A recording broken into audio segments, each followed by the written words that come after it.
Greetings, Patriots. I have a question for you today. Are you as sick and tired as I am about watching these biased moderators on the presidential debates? Every 4 years, we see the same thing happen again, where we have partisans that are putting themselves forth as moderators that enter into the debate and become part of the debate instead of being moderators. So it seems like in 2020, it's been 2 against 1. Chris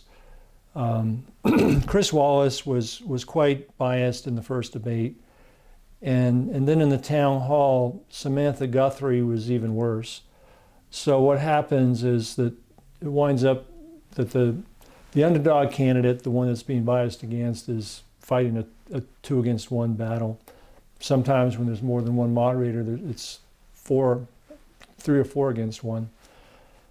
So I have a simple solution to take care of the issues of candidates stomping on each other, interrupting each other, and moderators doing the same thing and jumping in and making the debate about them and interjecting their views and hammering one candidate over issues that maybe have already been resolved, like in the case with Chris Wallace brought up the issue of President Trump denouncing white supremacy. He had already done that, and they just won't let it go. So it winds up that the moderators are tilting the scale toward usually the Democrats in recent decades.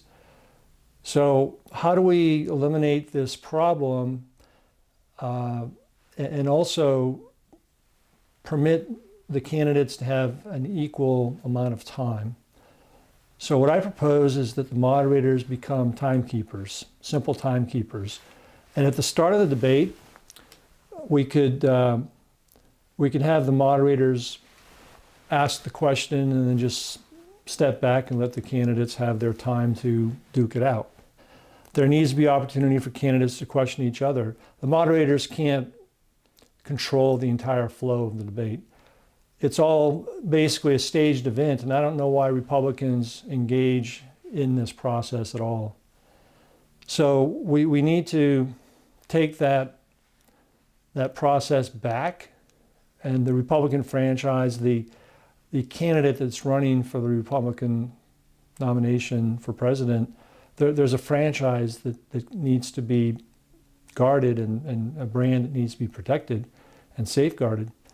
So the moderators add nothing, they just detract from the process. So if they become timekeepers, then, and then the other thing is questions that are submitted.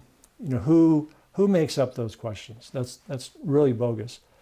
So candidates could agree on 20 questions that both have seen and have prepared for and are the kickoff questions for each segment of the debate.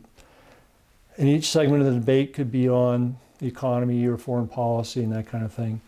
And so the moderators could then draw from a question from the hat and just start off and ask the first candidate the question, and then the rules of the debate go back and forth. Time is kept and time is equally divided, and then that segment comes to a conclusion, and then the moderator again pulls another question out and starts the next segment. So all we have to do is introduce moderators as timekeepers, and just like a chess clock, the way a chess clock works is that the moderator, let's say that this side represents President Trump and the other side of the clock represents Joe Biden. So the moderator would read the first question and start the time running for Joe Biden. His clock is ticking down. Both sides start with 15 minutes. On this clock, it's 15 minutes. It could be 10 minutes each for a segment. That's a 20-minute segment. So as the time runs down, the rules could allow for a 2-minute answer by the first candidate.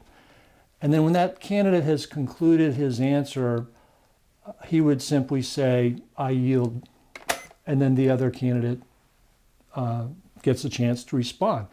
And that candidate's time begins to run. So the microphones could turn on and off as the time goes back and forth. And then one thing that could be introduced into the mix with this kind of a process would be the strategic management of time.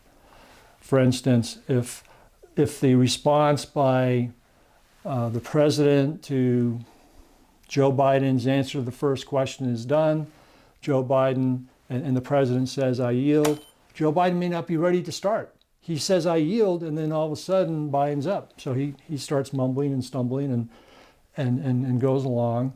And then he refreshingly remembers his lines and then says, "I yield."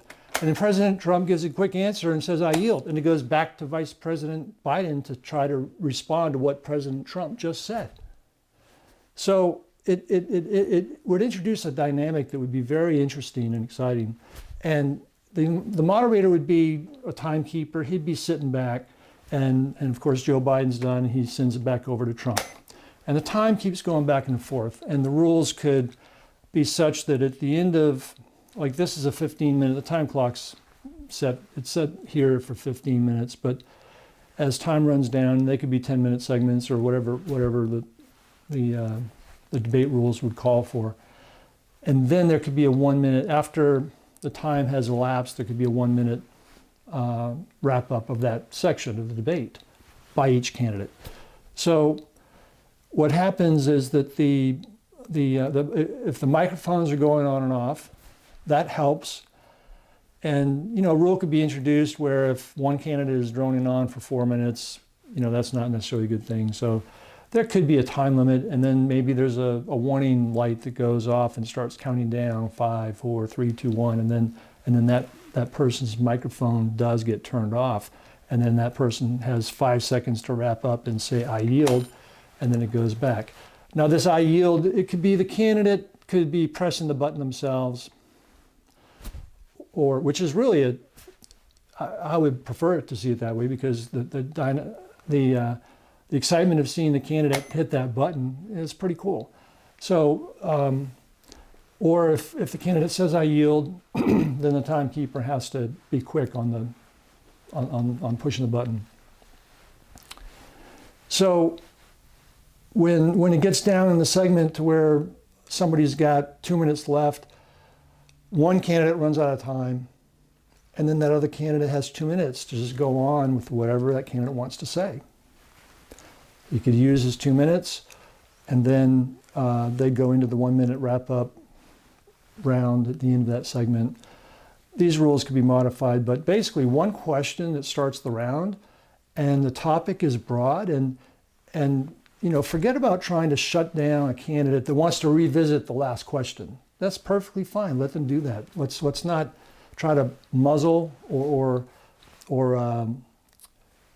tie the candidate's hands behind their back, especially for the Republican candidate, where there's such an obvious effort to bias the whole event against President Trump in the case of the 2020 election. So this kind of a process would take the moderator out. If you have, let's assume you have 2 narcissistic candidates running for president. Let's assume everybody that runs for president has to be a narcissist. Then you have a narcissist moderator that jumps in, like Samantha Guthrie got in there, and she just wanted to make it all about herself. She was obnoxious in that town hall. And that's just totally unacceptable. And furthermore, when Joe Biden announced that he wasn't going to, he's going to take his 5 days and put a lid on his campaign for 5 days, preparing for a debate, that any presidential candidate should be able to just walk on the stage and handle himself or herself. So especially if the moderators have 20 questions that have been already, both campaigns have already seen the questions. They know what the universe of questions would be to get the round going. There could be 5 questions for each round, let's say, that the moderator could pull out of a hat. And that kicks the round off, and you don't have the disadvantage of a candidate that does not see the questions beforehand is disadvantaged vis-a-vis the candidate that actually sees the questions beforehand. like in the case of Donna Brazil, giving the questions to the Clinton campaign during a debate in the 2016 election. So that's a very simple process, and it would solve the problem of moderators interjecting themselves. Moderators would become timekeepers. The candidates would have a much more interesting exchange, and if they, I'll let President Trump's time run for quite a long time at that point. So anyway, this is a simple chess clock. And when you have a chess match that has certain rules, you just use the clock and you follow the rules and you do your thing. And when somebody else's turn is, when somebody's thinking about their turn, their time is running, but the other person isn't blanking out. The other person can study the board. And in a debate, the other person could be thinking about what the other guy's saying. They can prepare their answers. They can think about their next question they want to ask the other candidate. And it's a very dynamic process.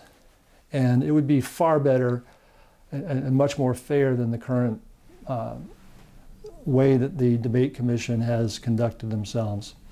So that is my proposed solution to this problem. I think that the Republican Party should reassess whether we're going to even participate, have our candidates participate in these kind of debates. We're in the age of instant information and internet, and the debate rages on during the campaign, day by day, hour by hour. So what we need is times when the candidates are directly engaged with each other. If it's an online forum, online debate, we run the risk of having somebody like Joe Biden reading from a teleprompter that somebody throws the answer up to the question that was just given, that kind of thing. That doesn't do that does a disservice to the American people, the voters.